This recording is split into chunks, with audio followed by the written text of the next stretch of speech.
The edit button has long been a discussion point surrounding Twitter, but now Elon Musk hitting the pause button on his paid verification process. Yahoo Finance's tech editor Dan Halley here with the latest. Dan, what a mess. What happened? Having a little audio. There you go. Go ahead, Dan.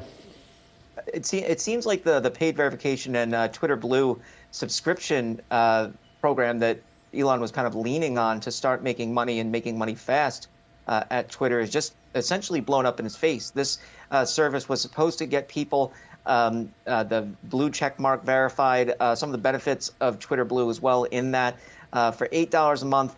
But what ended up happening was, by the way, this is also supposed to stop trolls and bots. What ended up happening, though, was the exact opposite. People started making fake accounts for everything from Chiquita to George Bush to LeBron James, video game companies, Eli Lilly, and purchasing those blue check marks and making it appear as though these companies were actually, or these people were actually tweeting out things that they really weren't. And so they had to put a pause on the program.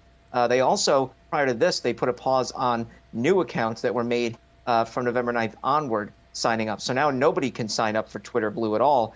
And really, this comes at a time where, he had said that the company is, potentially facing bankruptcy if it can't make money and make money fast in 2023. He laid off half the workforce.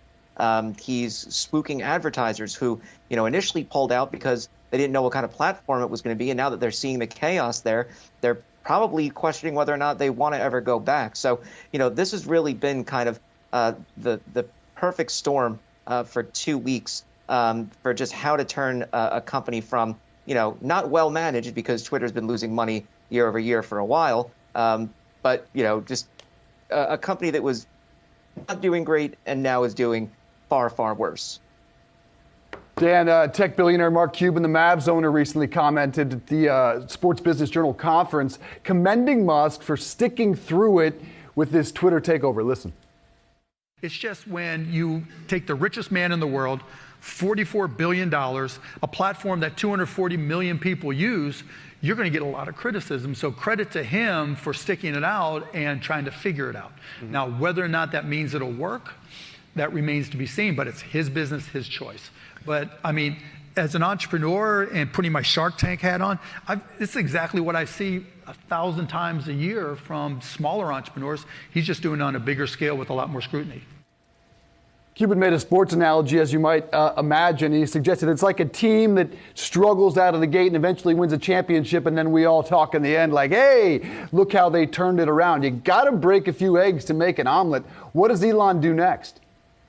Yeah, I've spoken to some experts who have said that, look, the deal kind of went through at the worst possible time. It was when, obviously the economy is faltering, digital ad revenue is falling. We've seen that not just at Twitter, but at places like Snap and Facebook and or Meta, Google with YouTube ads. So it's not necessarily a Twitter phenomenon alone that we're seeing advertising revenue fall. So it's a terrible time for him to have taken over this company. Twitter is not a firm that has made money very often, on a yearly basis. I think out of the last 6 or so years, they made money, 2 of them. The others they lost. And so, it's not as though he's coming into a perfect company. The experts that I spoke to, though, say that, look, he's either going to turn it around or they are going to go bankrupt. And, he has managed to get 3 other companies up and running and very well at that, Tesla, SpaceX, and he has his, obviously he had worked with PayPal, and he has the Boring Company and Neuralink.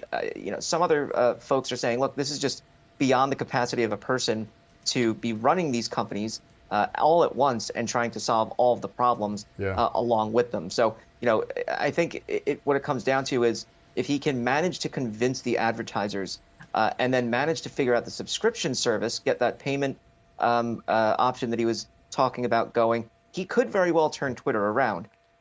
If he can't get that and it continues to alienate advertisers, which is its big money maker, then it's not going to go well. Promise you this, it won't be boring. Tech editor Dan Halley, good to see you, sir. Thank you.